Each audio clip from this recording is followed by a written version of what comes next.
What do you say, everybody? And welcome to Monday Night Quarterback, presented by Westgate Luxury Condominiums, right there next to Bryant-Denny Stadium. Hanging out with you on a Monday night like we always do on the Bama Insider YouTube channel. Got a great show for you tonight. Going to hang out with Clint Lamb. We got Joseph Hastings coming on to talk recruiting. All of that, and I'm Mick Gillespie, and we appreciate you guys being here tonight. What is up, dude? How you doing? I'm doing great, Mick. How you doing, brother? Feeling good about life right now. We got a lot to talk about, obviously. I mean, so much going on in the world of Alabama. I almost said the world of basketball, but we got to start with football. It's Monday Night Quarterback.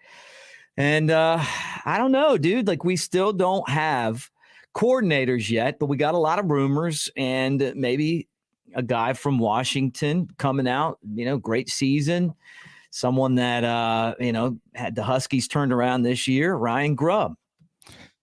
Yeah, I think he would be, an excellent hire. Now, granted, there's it's not like he would come without any concern, right? I mean, he didn't have any experience in the SEC footprint. Like he's been at Washington, he's been at Fresno State, Eastern Michigan, Sioux Falls, South Dakota State. So really everywhere but the SEC kind of landscape. And so from a recruiting standpoint and stuff, you always kind of got to question that. But I think at this point, you've got enough recruiters on Alabama's staff. The program kind of sells itself. So I don't think it would be too much of a concern on that front. When you talk about the X's and O's and stuff, he's considered one of the bright offensive coordinators in college football. Like what he was able to do with Washington's offense this past season was nothing short of incredible. And his ability to work with quarterbacks like Michael Penix Jr. and Jake Haener, and what he was able to do at Fresno State with him for several years. I think that he's definitely a quarterback developer, and I think he's a very innovative, creative guy, almost too creative at times. But, for fans that kind of want to get out of that Bill O'Brien, too vanilla, never really threw wrinkles, didn't have a lot of pre-snap motions and stuff like that, you would at least solve that problem. So I think he's an excellent candidate, and I think that it is pretty serious. Yeah, it's like the opposite, of what we had. I think you just made a great point. But what about like the Will Levises and some of these other names that we heard? Do you think it's going to be someone that kind of, and I would say Ryan Grubb is definitely out of right field, although he's really out of left field, coming from the West Coast. What do you mean as far as Levis? As far as like, as the type of hire, I mean, I figured it would be like a Will Levis type of guy, Riley, who ended up at Clemson, someone like that. And then, not to say that Ryan Grubb isn't, he's just someone that wasn't on my radar at all. He mostly wasn't on my radar as a potential candidate, all because of how long he's been with Kalen DeBoer, right? I mean, he was with him pretty much, I think, at Eastern Michigan, at South Dakota State, at Fresno State, at Washington. Obviously, followed him there. So pretty much his entire coaching career has been with DeBoer. I just thought that the loyalty there would prevent Alabama from really having a shot. And from what we learned or have learned in the last couple of days, that might not be the case. And so you start looking into it and you start trying to figure out, okay, what was this guy all about? And I did watch a lot of Washington live. I watched a little bit of some of their tape, because I go through for NFL draft prospects. A lot have done that for forever. So been checking out some Washington players and including Michael Penix Jr. and just going back and watching through the film and stuff.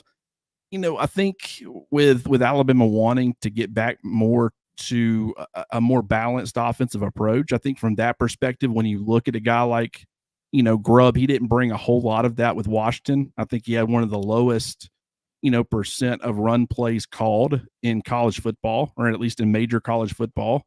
But at the same time, when you mix, what Alabama's recruiting as far as his offensive line with Eric Wolford, and all that stuff, you bring him in and he now has the ability to run the football with more consistency. I bet he would be a lot more willing to. One thing I did notice about him, just going back and watching a lot of, Fresno State tape and stuff, he does a very good job of kind of creating an offense that's tailor-made for the pieces that he has and highlighting their skill sets. And it's what makes them so effective offensively. And so I think if, you got all the tools and stuff available to you in Tuscaloosa, I think you would continue to do the same thing. Look, Clint, we love having all the people here with us in the comments section. Lakeith, Roll Tide, C Bama, Bob, George. I see Jersey Dolphins in there. Eric, Roll Tide, everybody. Thank you, Richard, from Texas said hey to you and I. Ty, that's what is so fun about Monday night. Mike Coleman in the house, Jerry, all you guys, we really appreciate you. Make sure you like and subscribe. Give us a thumbs up as we talk Alabama here on Monday Night Quarterback, and hit the bell so you know when we're live. And, we're going to talk some football tonight. We'll talk a little bit of hoops as well and some recruiting. All right, let's get right back to it, though. My buddy Chris Lowe, Ryan Grubb is a hot commodity.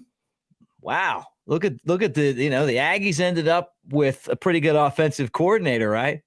But I'll tell you what, maybe Nick Saban's on to something here.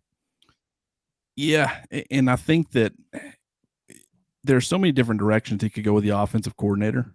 Defensive coordinator, as we've talked about pretty much from the beginning, there's really been only 3 or 4 candidates that I think's really been considered up to this point. Now, granted, I don't think fans like all the candidates that have been included on that side of the football, but with the offense, it's been kind of all over the place, and it's really trying to determine what does Alabama want to be offensively, and what did they like about Bill O'Brien and what did they not like. Mm-hmm. And like I said, I do think that they want to return to a more balanced approach when they need to run the football effectively and consistently. I think they want to be able to do that, and you've seen that reflected in the offensive line recruits that they've been bringing in with this particular class. You talk about it with Nick Saban saying he wants to get back to a lot of the RPO styles of offense that they had run previously to Bryce Young. And I think that they got 2 quarterbacks who could both run that pretty effectively. And then you look at a guy like, Grubb, and you say, okay, where does he fit into that mix? And I think on the surface, it would kind of make you concerned with their ability to be able to do that. But, I think everybody likes the fact that he's got a very good feel for how he calls football games. I think he's very innovative.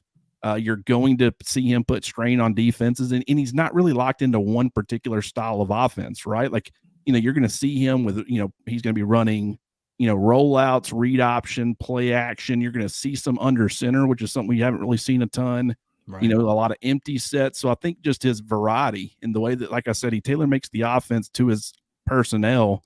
I think that that's something that really you can take that philosophy really anywhere and have success if you got the horses. Yeah, no doubt. Look, and you mentioned it, and I thought that was an interesting take. A guy that throws the ball a lot, but maybe if he has a really good offensive line, he adapts to it. My instinct would be, well, the guy throws the ball all the time, so that means he's going to throw the ball. But you know what? That doesn't necessarily mean that. And I think that you making that point kind of opened my eyes to, what? A lot of this has to do with the personnel that you have, which we know. And Alabama is going to be able to run the football. I just don't think there's any way that they're not. I mean, they're putting so much emphasis on rebuilding the offensive line. They got the best offensive line coach you could have, and they've got great running backs. I agree with you. I think that was a good point. Yeah, with Grubb, I mean, this is a former, he's been working with the quarterbacks as the offensive coordinator the last several years, but this is a previous, offensive line coach and run game coordinator, at various places that he's been. So he understands what it takes as far as the commitment to the run game and how important that is. And I think that having that background, at Fresno State, that's not really an offense where you're going to have the offensive lineman to be able to run the football consistently and effectively. Your best option is to develop a quarterback who can distribute the football and just, you try to survive and move the football in whichever way that you can. At Right. Washington, you get a little bit more of that. And like I said, when he got there, I thought he did a pretty good job of really implementing the running backs or integrating them into the offense and getting a lot out of them. I think that they, their top 2 running backs, I want to say each of them had double-digit rushing touchdowns. As far as just the percentage of play calls that were, runs, it wasn't a ton, which is what limited their, ranking and all that stuff. But they ran the football fairly effectively when they chose to do it. And that's without Michael Penix Jr. doing a whole lot with his legs. Like, everybody assumes he's a dual threat quarterback and he's mobile. But I mean, he averaged like 3.4 carries per game over the course of his entire career. I think Jalen Milroe in his 7 quarters as the starting quarterback, he averaged 3.3 per quarter. So if that tells you, just how different it is. Michael Penix Jr. won from the pocket a ton. And granted, they got him on the move a lot and used his legs, but not to run the football.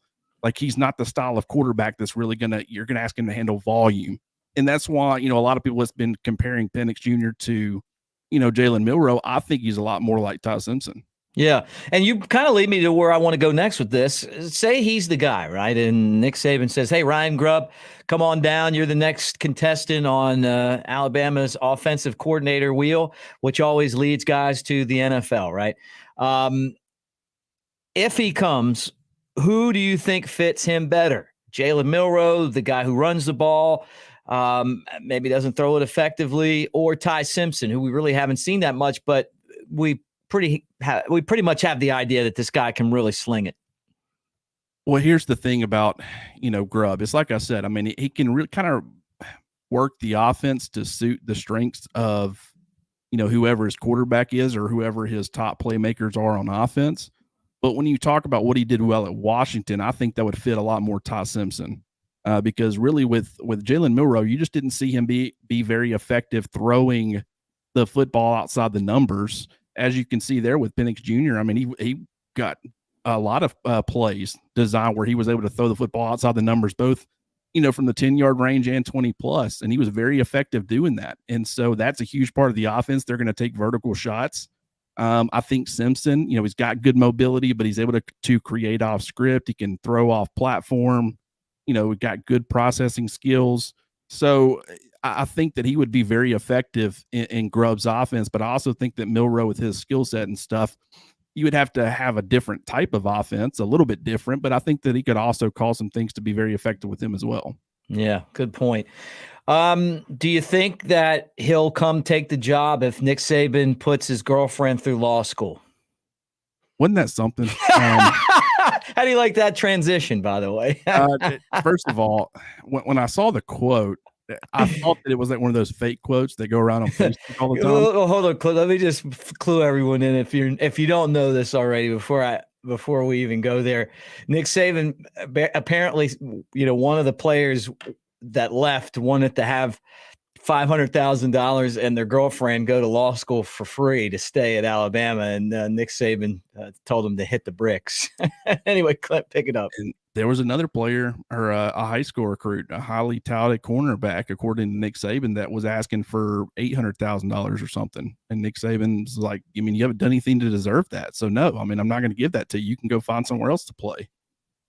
And, I think that's, I think that that's pretty important to note, because a lot of people think that really a huge issue in college football is the players have a lot of the power and they're utilizing that power. And you see people like, high profile coaches like Nick Saban or whatever, they're giving in a lot because it's like, if you don't, then they're going to hit the transfer portal. I think whatever Nick Saban might have, given in to, before, as far as trying to keep players happy and stuff, I think he's getting to the point where it's like, hey, if you don't have the right mentality, I don't care how talented you are, you can go find somewhere else to play. The number one thing that we need to have in this locker room or on this team is the correct approach and the right mentality. And so, you saw a player enter the transfer portal and you saw a highly rated recruit end up, going elsewhere. And I think that that's, pretty big as far as the future of Alabama's program, to be quite honest with you. Yeah, look, and that's the future of college football. It's good to see, Nick Saban kind of holding some standards, because I always think about Texas A&M this year, and they had all this money they were spending and, guys coming in, and then, you don't deliver, and what do you do? It's different when you're Bryce Young and you win the Heisman. But it's interesting. I found that to be something that was typical Nick Saban. I'd rather not have you on my team than pay you and you not even have earned it. Well, I mean, and for the person that did earn it, or potentially had earned it. At the same time, you're trying to make demands like, getting my girlfriend into law school and or paying for it. I don't know exactly remember what was being asked. Was it getting her into law school at Alabama, or was it the way I read it was both getting in and paying for it. I mean, but it's like you're trying to ask Nick Saban to call in favors and stuff, for your girlfriend. Like that's, I mean, can you imagine that conversation? No, I can't. I would rather not. I can't. He didn't ask Nick though, right? He went through one of the handlers. You think he had to have? I mean, right? I give the player a ton of props if he was willing to walk into his office and make those kind of requests. And I also would have just loved to have been a fly. I wonder how far he got into that pitch before he was like, okay, yeah, we just it's been a good run. We appreciate you, but it's time to go elsewhere. I mean, I can't believe it's like I said, when I first heard or saw that, quote, I thought it was fake because I'm like, there's no way players were testing Nick Saban this way. But apparently, it was Nick. Yeah. Well, Chris did a good job of putting the right Nick Saban face up there for that, like that would be the face staring back at you when you were like, hey, man, I'd love to stay here and play, but I need $500,000 and my girlfriend needs to get into Alabama law school. And, obviously it needs to be paid for. Well, and no offense to Coach Saban, but he would also probably be looking up at him like that. He looked up to a lot of people, especially those big, these college players I look up to all of them too. It's not just him, but yeah, I mean, it is the perfect picture to really capture what that moment was probably like for him. And it's like I said, I mean, even if it was a handler, these guys are used to asking, but I mean, pretty crazy, Mick. Yeah. That's all I want to say about it.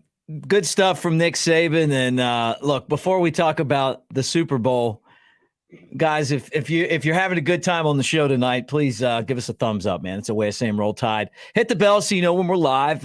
This morning, Kyle jumped on and he had a show at like 9 o'clock. You guys would know that. You could be on there. I know probably a lot of you guys were hanging out with Kyle today. And we do that all the time. Just different things happen, pop up, talk about it. So we want you to be a part of it. And the way to do that is give us a thumbs up, hit the bell, and, like and subscribe, and also share. Tell your friends about it. And the other thing is as we hang out, we want you to go over to BamaInsider.com. Now that we're part of On3, changing the face of team coverage, we want you to be there for that, right? $29.99 until August 31st, 2023. That's the year we live in, or $9.99 a month, but you get all the recruiting. You want to know who the coordinators are. Clint and Jimmy are constantly on the message board, constantly putting up stories, letting you guys know who that's going to be, how things went with all of their nuggets and inside information. So find out for yourself at BamaInsider.com, and now's a great time to do it. All right.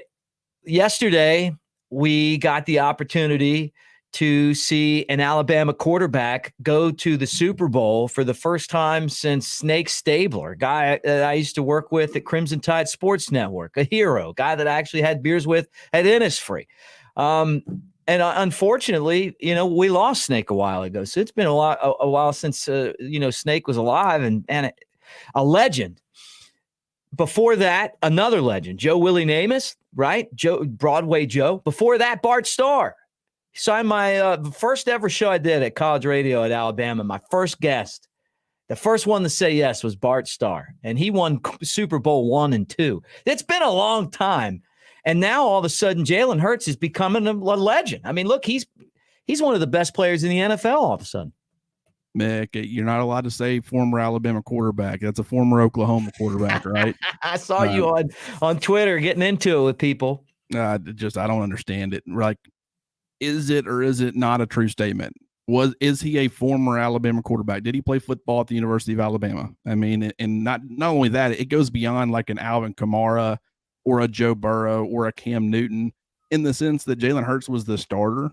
He was a multi-year starter. He did a lot of really good things, especially as a freshman, carrying Alabama to a national championship, helped get them there. His sophomore year, 2 ended up replacing him in the second half, but Jalen did a lot that season to help get them there. And it's just, what he's been able to do in the NFL has been incredible.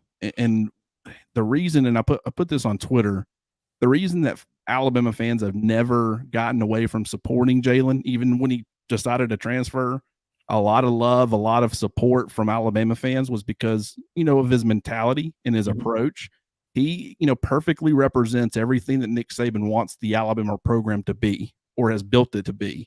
And so, it doesn't matter whether he was in Norman or now that he's in Philadelphia, he's had the support of Alabama fans, and they're going to claim him now that he's being successful and doing well. But one thing I'll say about Jalen Hurts is, he continued to get better each and every year that he's played football. And I think that is absolutely key. And it's probably something that a lot of people ignored about him throughout his college career. And, that's something that you want in your quarterback, but it's the mentality off the field and the approach of, after winning the NFC championship and all the praise that he was getting on Sunday, what did he say? He's like, we got one more. This is not about me. I don't want it to be about me. It's time to focus on the Super Bowl.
Hey, I don't know what happened, guys, but we're back. The system froze up, and I guess that's kind of the way that things go with technology sometimes. But we're going to bring Clint back on and get right back into it, talking about Jalen Hurts leading the way for the Eagles to get into the Super Bowl. And he's got company, right? He's got, obviously his center and his wide receiver, Alabama guys. Devontae Smith has had a sensational year. And thank all of you guys for hanging out through the blackout. But we're back. The Eagles Was that were Oklahoma black. fans? I That feel was like the whole Oklahoma thing. fans sabotaged us. That was the whole thing. Well, I was watching the Next Round show today, and they kept cutting out too. So, wonder what it could be something with the system, that we used. But anyway, yeah, you were talking about Jalen Hurts. Look, Jalen Hurts came to Alabama, developed at Alabama, lost his job at Alabama, stuck around, believed in the process, spent a year as a hired hand at Oklahoma, was fantastic there, went into the NFL. I don't know that he's as good of a quarterback as he is now if he hadn't gone through that, because he was getting by with weakness. And the weakness was if you kept him in the pocket, then he couldn't throw well enough in those situations to beat you. So that's different now. And look, obviously it's great to have Devontae Smith. It's also great to have A.J. Brown and Landon Dickerson snapping you the ball. Hopefully he's all right. I saw him get hurt towards the end of the game. But look, I consider him an Alabama quarterback. And obviously Smitty, a Heisman Trophy winner. And there's just a lot of Eagles flavor or Alabama flavor with those Eagles. Yeah. And with Jalen, one thing about him being your quarterback, there's nothing that he's going to see a player go through that he hadn't been through himself. Like if there's a wide receiver who's pouting that he's not getting enough playing time, he's not getting enough snaps or reps in practice, he can go up to him and say, look, I've been here. Like I went from being SEC freshman of the year, being a multi-year starter, leading Alabama to back-to-back national title game appearances, and still getting benched and replaced. And I stayed and I fought through that adversity, and I waited my turn. I moved on to somewhere else, and I will give Oklahoma credit. I'll give Lincoln Riley credit. They continued to develop him. He was already on a positive, trajectory, and we saw that, when he came in for Tua in the second half of the SEC championship, less than a calendar year later than when he got replaced in the second half in the national title against the same team. And he was the one that put the team on his back and led them back, to a victory and helped get them to another national title. I know. And so, the Unbelievable story, yeah, I mean, just the entire, there will be a movie made about it at some point. I mean, the bottom line, just a phenomenal story across the board. All right. Well, Clint, you know what? I think we hit it all except basketball. And I know Joseph's ready, but we didn't get a chance to talk about it. I got to talk about it. We got to mix in a little bit of hoops because I'm all in now. Okay. I'm all in with this basketball. I got to watch every time they play. And wow, that game on Saturday was alarming. I mean, that was, they got out physical. They got out hustled. They're the number 2 team in the country. I gave them a pass against Mississippi State, right? I thought, well, you know what? You have games like that. Obviously, you're looking forward to playing against Oklahoma.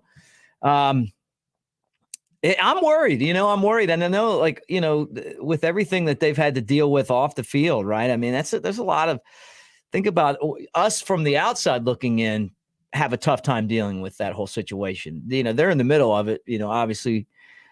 Do you think that's affecting them, or do you think this is just a mid-season, bump in the road?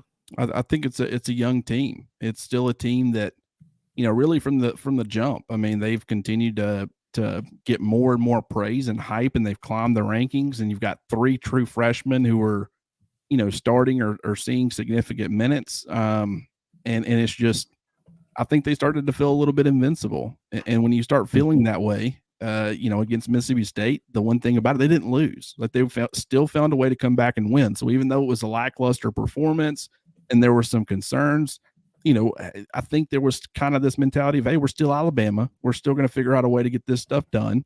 So we're going to be fine. And then you get what happened in Norman. And it's like, man, if we don't handle our business the right way, if we don't take the correct approach, we won't just lose. We'll get embarrassed. And I think that, for a young team like this, granted, it could hurt confidence and this could snowball into something worse, or it could, serve as kind of a teaching moment.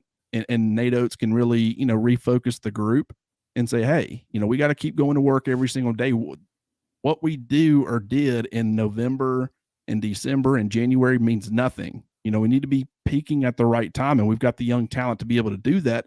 We've got to get back on track. And so in some ways, I think this was maybe needed, but it's all going to be dependent on how they respond. Yeah, look, and the best part about it is it's a non-SEC game, and you're still undefeated in the SEC. Keep doing what you got to do. Look, at the end of the day, you want to win the conference. That's a hard thing to do. And then you want to get into the tournament, make a run there, and then the NCAA tournament, become a team that's hard to beat again, So we'll find out. They play Vandy on Tuesday night, 7:30. So I'm kind of excited to see what Alabama shows up. I think they'll be good. I honestly, I think that they're going to bounce back. But boy, that was a tough watch on Saturday. All right, Clint, anything that I didn't get to that you want to talk about? Nick. Thank you. Phenomenal. We said it all. Hey, offensive coordinator, maybe defensive coordinator. I mean, I still think the hope is Jeremy Pruitt. A lot of obstacles standing in the way on that front. You never know when there could be a potential scenario where, Jeremy Pruitt is the defensive coordinator in every way except for title, right? Maybe there's a guy who's on staff currently who could maybe slide into that role and technically be listed and get a lot of the credit as the defensive coordinator, but maybe there's a mastermind behind the scenes, is maybe an analyst pulling some strings. I don't know. Granted, I've looked at this every different direction and way. And just, I think Jeremy Pruitt, if I had to guess today, I do think he's going to end up on staff in some capacity. And then with Todd Grantham, if he ends up being the defensive coordinator, I don't know, he could be the true defensive coordinator. We know Nick Saban's going to have a hand in things regardless of who ends up, being in that, technical role. But I don't know, Mick, it's certainly becoming more and more interesting, because I think we all thought very much is trending towards Jeremy Pruitt, but like a lot of us predicted, there's some hurdles with the NCAA, so we'll see how that works out. Yep. I'd love to see Pruitt, but yeah, I'm okay with whatever scenario that Nick Saban throws out there. And it looks like from Twitter that Jeremy Pruitt will be driving a big silver truck when he gets there, right? Yeah, apparently that's the sign right there. Just You buy a saw truck. that, right? Did you Oh see yeah, that? if you buy a truck from the right location, that means if he would have been going with his personality, if he would have been at the Mercedes dealership buying a car there, I probably would have said, "Hey, hold up now, a little Yeah, something, right. something to this maybe." But I don't know. We'll see. I do think that it's certainly trending in the direction of him joining the staff, but that's not a for sure thing. And I mean, the best thing to do is just to wait and see how it plays out. All right, Clint, always great to see you. And you guys, all you got to do, BamaInsider.com. Clint writes on there. He's on the message board. He does a lot of stuff there, and you can be part of that as well. $29.99 from right now until August 31st as we change the face of team coverage, and we want you to be a part of that $9.99 a month. That's BamaInsider.com. Always great hanging out with you, bro. Thank you. Absolutely, brother. Good talking to you, and we'll do this again next week. Let's do it again next week. That's Clint Lamb. All right, switching gears, talking some recruiting. And when the power went out, which really wasn't the power, but the for whatever reason we got knocked out, he was the first guy back in. Joseph Hastings. What's up, dude? How did you like football on Sunday? I know that the Cowboys weren't in there, but you still had to watch, right? Are you in that moment where you're like, you know what, I'm done with the NFL for right now? If I'm being completely honest with you, did not watch 1 minute from Sunday's games. Did not watch 1 minute, especially Yeah. the Eagles game. Did not watch any highlights of that. That was too painful for me. Like that Cowboys fan that I saw where he punched a hole in his TV. Did you see that video? He got mad and he punched his TV when Dak got tackled to lose the game. To be honest with you, if I wasn't in a sports area, I was in like a little restaurant called Bo Campers, sports bar and grill. If I wasn't in that setting, I probably would have punched something. Let's make that clear. But yeah, it was a tough day yesterday. But look, congrats to the Eagles, congrats to Jalen Hurts, Devontae Smith, everyone there. They earned it this year, man. They really did a great job. So, hoping they do well in the Super Bowl, but don't do as well as Kansas City, because it would be tough as a Cowboys fan to see the Eagles win twice in 5 years. Yeah, look, and my recommendation is you need to tell Jerry and the Cowboys they better start drafting more Bama players. I'm on it. I'm calling them right after this. Right after this, I'll get on the phone with them. Yeah. Trade up for Will Anderson, man. Yeah, no doubt. That'd be a good one. There's going to be a lot of guys in the draft and a lot of action in the Senior Bowl. Chris Daltrey and our guys will be covering that. But let's talk some recruiting. Yep. Alabama had its second junior day on Saturday. What do Bama fans need to know about what happened with these juniors in town? So pretty much the big thing here is, compared to the first junior day on January 14th, this was a lot, more in terms of talent there. Top prospects Alabama was going after. We saw several additional offers be extended, which wasn't too much of a surprise. Alabama and Nick Saban specifically like to get that kind of in-person conversation, in-person look at a prospect before dishing out an offer to them. So, a few offers were extended on that day, including, some 2024 prospects, to some 2025 prospects, Caden Jones out of North Carolina, Aaron Nolan, he's a quarterback in the 2024 class. He received an offer from it as well. Alabama's a school that he's pretty high on after this offer. Jacob Good, out of Langston Hughes there in Georgia, he collected an offer, but he's really high on Bama. I spoke with him after, the visit and after the offer, and, he just seemed to really be impressed with the whole overall presentation with the Crimson Tide there that he received, and just everything that Alabama's about, what they stand for, the standard, all of that. So he intends on taking an official visit to Alabama down the line. He's a defensive back target. So, the offers were extended, which wasn't too much of a surprise. Alabama brought in some talent like Daniel Calhoun, one of their top offensive lineman targets in the 2024 class. They were able to bring in Corian Gibson, a top 100 prospect out of the Lone Star State. So it was just compared to that January 14th junior day, it was just a little bit more loaded in terms of, top guys that were in town. But, overall, we weren't expecting a commitment after, this junior day. We would have been pretty shocked if, one came about. But, for the most part, Alabama was able to build upon those relationships with these young men, and then also continue to, extend offers and dip into prospects recruitments in the 2024 and 2025 class. So, yeah, there was a lot. I'm going to be releasing a couple of more stories tomorrow. One with Jerome Bettis's, Jerome Bettis's son, Jerome Bettis Jr. And he's a 2025 prospect out of Georgia. So that's always an interesting kind of scenario when you have a legacy recruit. Jerome went to Notre Dame, but Jerome, his son told me that if Alabama was to offer him, he would strongly consider the Crimson Tide. So Wow. yeah, just some pretty interesting storylines from the junior day. No commitments, but Alabama seemed to knock it out of the park with some of these recruits. Yeah, that's awesome. Yeah, I would love to have the bus's son in an Alabama uniform. That'd be pretty cool. I remember when he was in college, and then I remember watching him with the Steelers forever. And it's really interesting because, Jerome Bettis Jr., his father played with Veron Haynes in Pittsburgh.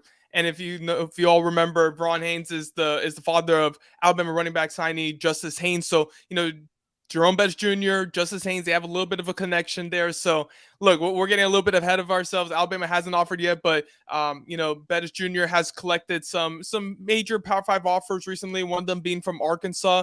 His recruitment's kind of picking up a little bit here. An Alabama offer probably wouldn't arrive until the summer when he gets to camp in front of the coaching staff. But, he's definitely one, obviously to pay attention to because of his name. And then, just all those factors there with the Haynes families. So, yeah, definitely one we're keeping an eye on.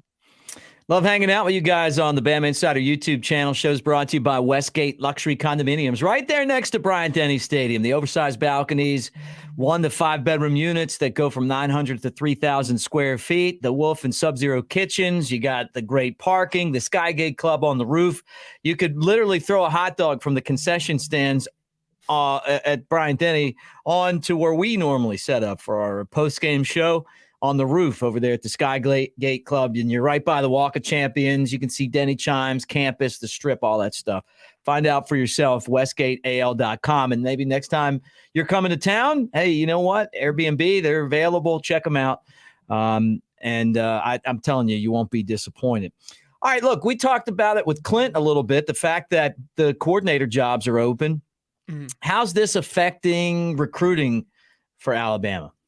Yeah, so it's a little bit difficult because when you don't have an offensive coordinator and a defensive coordinator in place, it's kind of tough to really have a set board, have a set list of targets and priority targets. There's obviously some guys that we definitely know Alabama would take. You think about the KJ Boldens of the world. He's out of Buford High School, number 4 overall recruit in the country, 5-star safety, who's also being recruited by Alabama as a wide receiver. You know about him. You know about Daniel Hill, somebody we've mentioned before, running back target out of Mississippi. He's somebody that Alabama is really high on. I mentioned beforehand, Daniel Calhoun. He's been on campus multiple times, since last summer. Somebody that Eric Wolford, offensive line coach at Alabama, really likes, specifically with his size. That's something that Wolford really prioritized in his first cycle with the Crimson Tide. About those names and some others, but it's really tough to kind of get the full picture, the full board, the top priority guys when you're missing, not only coordinator positions, but also position coach position, that position coaches that need to be filled. So that does affect recruiting. Obviously, it's not too much of a priority with the Crimson Tide right now. They have 5 commitments in their 2024 class.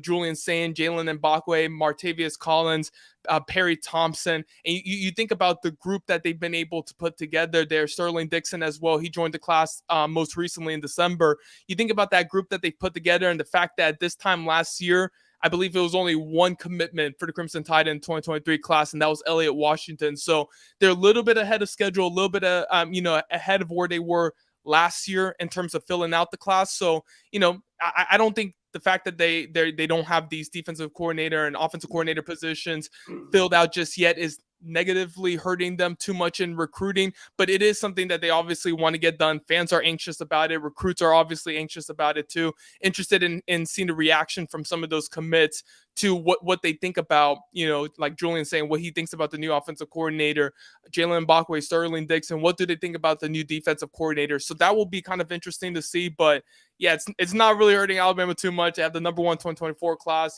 building upon that 2023 class, and things are continuing to go well on the trail there for them.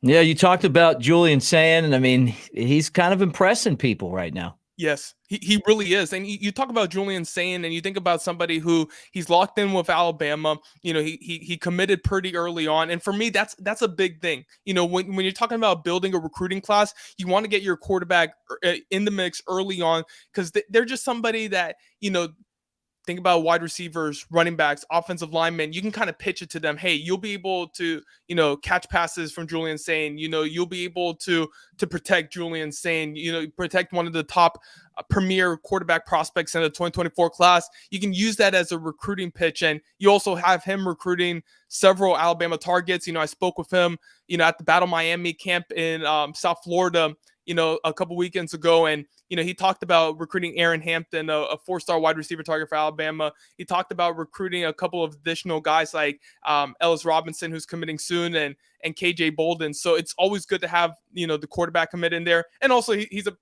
he's a darn good signal caller. You look at these clips here, and we talked about it last week. Just the accuracy, the footwork, the poise in the pocket, all of that.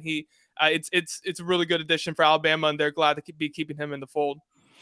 Yeah, it's exciting too, because this guy's got so much talent, and you add him to this quarterback room that Alabama is assembling, and it's starting to feel a lot like, and I mean, you hate to throw up these expectations, but it's starting to feel like, okay, well, you got Jalen Hurts and Tua and Bryce Young and Mac Jones and, all these really big time blue chip quarterbacks willing to come to the same campus and be on the same team at the same time. And he could go a lot of different places, but he wants to win a championship at Bama. And it's tough too, because you think about the pressure that puts on somebody too. Like Alabama's had all those guys, the Tuas, the Max, the Jalen's, the Bryce.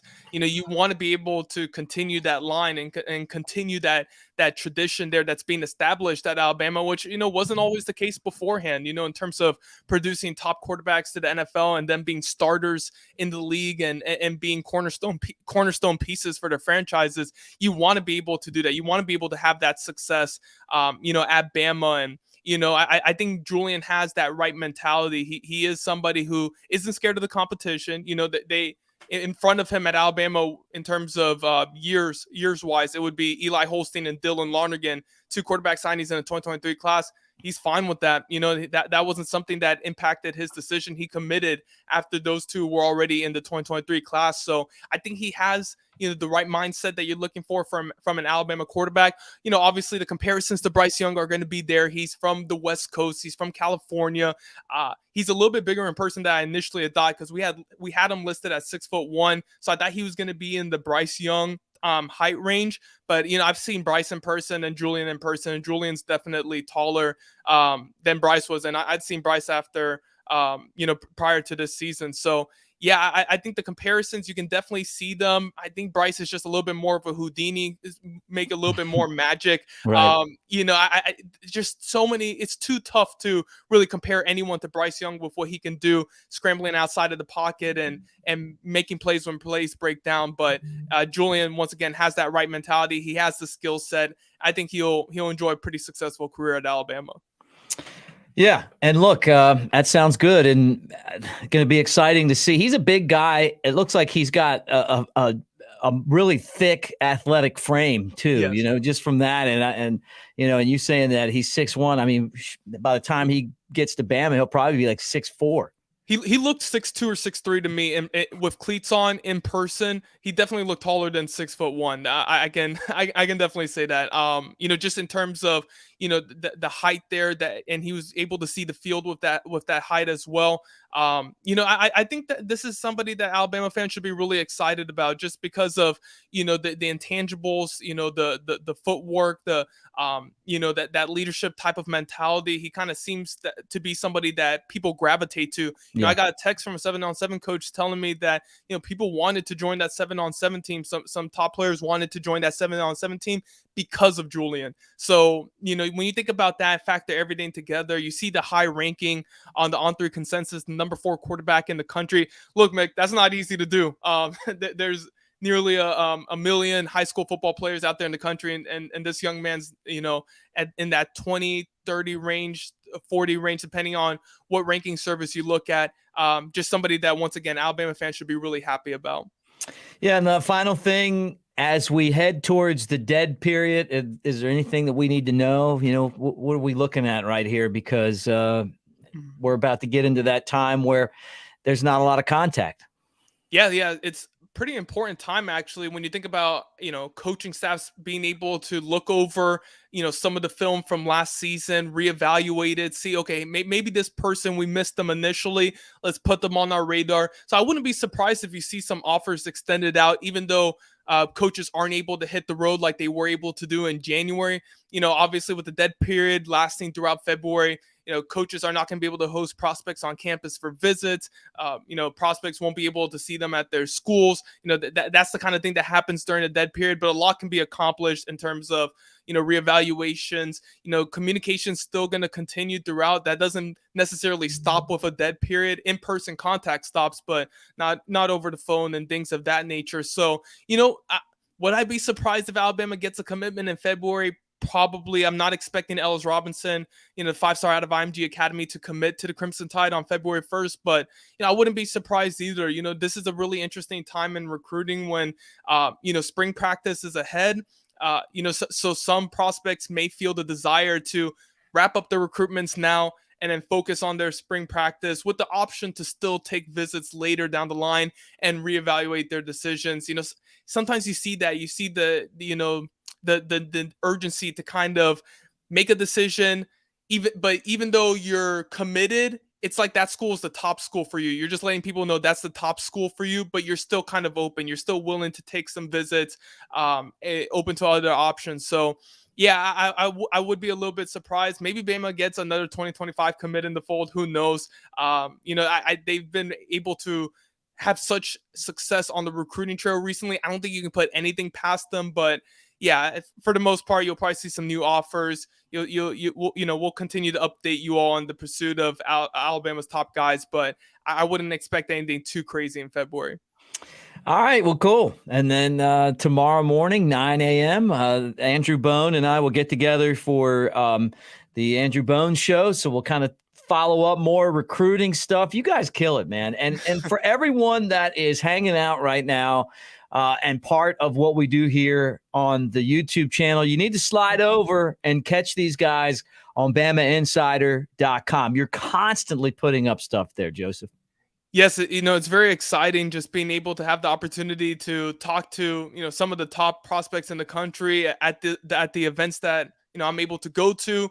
Battle Miami, I'll be at Under Armour Atlanta later in February, and then Under Armour in March, some other 7-on-7s I'm going to be going to. So, those events are really great because, we get to put out a notebook where, I kind of, cut through the quotes and just kind of give you where their recruitment stand, and then release individual updates on them later with quotes and kind of what they're saying about Alabama. So I love having those in-person conversations with recruits and being able to talk with them. So expect that from us at Bama Insider. You see the deal down below. $30 gets you, all access all the way up until next season, before the start of next season. So we would really love to have everyone on board. The Talk of Champions message board for the offensive coordinator and defensive coordinator search thread is just incredible. It's it's like 8 or 9 pages deep. We're constantly talking about some of those options. So be sure to join the discussion there. We'd love to talk to you all. Awesome stuff, man. And that pretty much does it for our show tonight. But we had a great time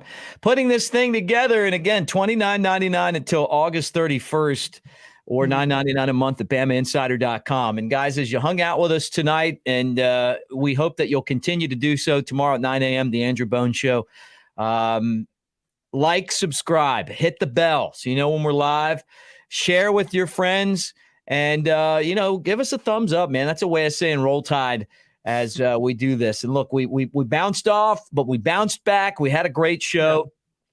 Special thanks to Chris Daughtry, who is in my studio right now hanging out to do the show. Clint Lamb, you, Joseph, and the guy that puts it all together, Kyle Henderson. I'm Mick Gillespie. Thank you, guys. We'll do it again next Monday. Until then, Roll Tide. Let's do it.